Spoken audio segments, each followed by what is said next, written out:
जय हिंद, नमस्कार साथियों, कैसे हैं आप सभी लोग। मैं अनुज फिर से आप सभी के साथ आप सभी का स्वागत करता हूं, वेलकम करता हूं आरडब्ल्यू डिफेंस परिवार में। मेरे प्यारे साथी, आज मैं आप सभी लोगों के लिए एक शानदार सेशन लेकर के आ गया हूं। आप सभी लोग जानते हैं कि हम गोल्डन रूल्स मंथन सीरीज कवर कर रहे हैं और आज आपका जो रूल नंबर है वो हम लोग डिस्कस करने वाले हैं 9 और 10। इससे पहले हम लोगों ने सब्जेक्ट वेयर एग्रीमेंट के रूल्स को पढ़ा था। आज मैं आपको एडजेक्टिव के इंपॉर्टेंट रूल्स के बारे में बताने वाला हूं, तो चलिए शुरू करते हैं। दोस्त, आज हम जो बात करने वाले हैं रूल नंबर 9 के बारे में, ये हमारा रूल नंबर 9 है। और आज हम लोग बात करने वाले हैं रूल नंबर 9 में एब्सोल्यूट एडजेक्टिव्स के बारे में। आप डेफिनेशन पढ़ेंगे, फिर मैं आपको आसान भाषा में समझाऊंगा। कह रहा है आपसे कि absolute adjectives that represent a quality और state in its maximum ultimate और कंप्लीट फॉर्म। मतलब कि ऐसे एडजेक्टिव जो एक तरीके से किसी भी चीज की मैक्सिमम क्वालिटी को रिप्रेजेंट करते हैं, मतलब उससे बढ़िया शब्द आप उसके लिए इस्तेमाल ही नहीं कर सकते, वो अपने आप में सुपरलेटिव्स होते हैं। Since these qualities can not be measure in degree, these adjective do not take comparative और सुपरलेटिव फॉर्म्स लाइक। मतलब इससे पहले आप ना तो, ये हमारी कौन सी डिग्री होती है, कंपैरेटिव होती है, ये हमारी कौन सी होती है, सुपरलेटिव। मतलब वो कहने का मतलब ये है कि जब वो अपने आप में ही परफेक्ट है, मतलब सुपीरियर है, उनसे बढ़िया शब्द और कुछ हो ही नहीं सकता किसी चीज को रिप्रेजेंट करने के लिए। तो आप उससे पहले ना तो मोर का यूज करते, ना ही मोस्ट का यूज करते। राइट, उदाहरण से बताता हूं। जैसे, अच्छा, वो कौन कौन से वर्ड्स हैं वो देख लेते हैं। वो पॉपुलर वर्ड्स आपके सामने लिखे हैं, ऐसे तो बहुत सारे हैं लेकिन मैं पॉपुलर आपके सामने लिख रहा हूं।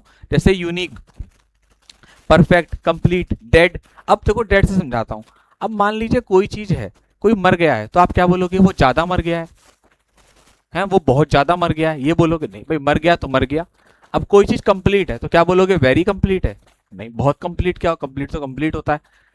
फाइनल है, यूनिवर्सल है, आइडियल है, इम्पॉसिबल है। मान इसके अलावा भी, जैसे कोई शेप होती है, राउंड है ना, स्पेरिकल, स्क्वायर। मान लो आप कहने लगो कि ये तो मोर राउंड है। भाई मोर राउंड क्या होता है? राउंड तो राउंड होगा, है ना। समझ गए ना मेरी बात को, क्यों इनसे पहले हम लोग मोर मोस्ट का यूज नहीं करते। ठीक है, एग्जाम्पल समझते हैं। जैसे पहला वाला गलत है, दूसरा सही है।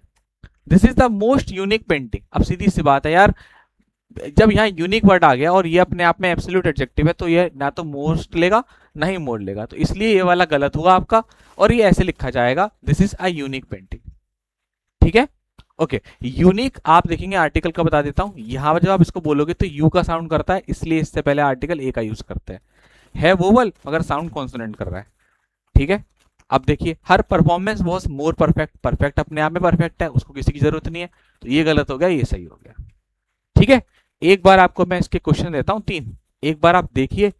दो 10 सेकंड का टाइम दे रहा हूं, तीनों क्वेश्चन उधेड़ दीजिए, फिर मैं आपको इसका सॉल्यूशन बताता हूं।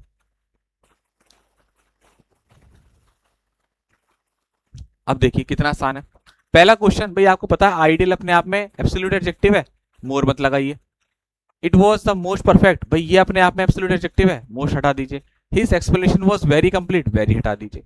सॉल्व हो गया। कितना आसान था, है ना। और ये वो इंपॉर्टेंट रूल्स हैं जो आपको एग्जाम में देखने को मिलते हैं डायरेक्ट। दूसरा हमारा रूल नंबर 10 जो है, उसके ऊपर जरा डिस्कस कर लेते हैं। रूल नंबर 10 के ऊपर डिस्कस कर लेते हैं, क्या है। अच्छा, ये जो आपके सामने रूल नंबर 10 है, ये बेसिकली रिप्रेजेंट कर रहा है आई यू आर एंडिंग वर्ड्स को। ऐसे वर्ड जो आई यू आर एंडिंग वर्ड्स होते हैं, वो कौन कौन से, वो आपको मैं बताऊंगा। सारे नहीं, जो आपको बताने वाला हूं, है ना। उसमें आप देन का यूज नहीं करते, किसका यूज करते हैं? टू का यूज करते हैं। वो कौन कौन से हैं आपके?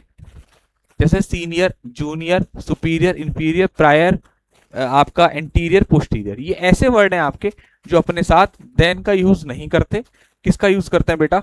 टू का यूज करते हैं। प्रीफर, प्रेफरेबल वाली बात भी इसमें ही आ जाती है, लेकिन इसमें एक चीज और भी आती है, वो मैं आपको किसी दिन और बताऊंगा अच्छी तरीके से। प्रीफर, प्रेफरेबल, इनके साथ भी आप टू का ही यूज करते हैं। मगर क्या होता है, ये कई बार ना हम वर्ब का कंपैरिजन कर देते हैं। तो जब हम लोग वर्ब का कंपैरिजन करते हैं तो वहां रेदर देन का इस्तेमाल करते हैं। इसके लिए एक अलग से वीडियो आएगा, फिलहाल आप इन वर्ड्स पर ध्यान दीजिएगा। ठीक है बेटा, चलो आइए क्वेश्चन पर आते हैं, एग्जाम्पल पर आता है। ही सीनियर देन मी, गलत है, आपको टू का यूज करना है, ये सही दे रखा है।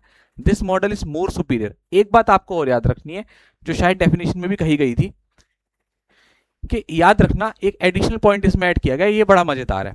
कह रहा है एडिशनली, एक पॉइंट एक्स्ट्रा बता रहा है कि they do not make more और लेस बिफोर देम। उनसे पहले ना तो मोर लगाओ ना लेस लगाओ। किन किस किन से पहले? इन वर्ड से पहले। तो इसलिए जो यहां इसने लिखा है ना कि सुपीरियर से पहले मोर, तो ये तो हटाना है, ये तो करना ही था, टू टू तो लगाना ही था, साथ में इसको भी हटाना था। इसलिए ऊपर वाला गलत है, ये सही है। ठीक है ना। मगर अब तो मैंने सही कर दिया है, तो यहाँ अगर उस मार दे इसलिए यहाँ से हटा रहा हूँ मैं। याद रखिए ये नहीं आएगा और यहाँ ये नहीं आएगा, जैसा नीचे वाले में दे रखा है। ठीक है, चलो अब क्वेश्चन आपके सामने है, करके दिखाइए। देखो कितना आसान है। शी इज 2 years जूनियर, यहाँ पर हमें क्या लगाना है, 2 लगाना है पहली चीज। This batch of material is more, पहले तो मोर हटाओ और सुपीरियर के साथ यहाँ पर क्या लगा दो बेटा, 2। ठीक है बच्चे, हो गया। वीडियो कैसा लगा कमेंट जरूर करके बताइएगा, क्योंकि आपके कमेंट्स हमारे लिए मोटिवेशन होते हैं। अगले आपका जो वीक है नेक्स्ट वेंसडे को आपके लिए दूसरा वीडियो आएगा। सपोर्ट करिए इसी प्यार के लिए। थैंक यू सो मच, जय हिंद।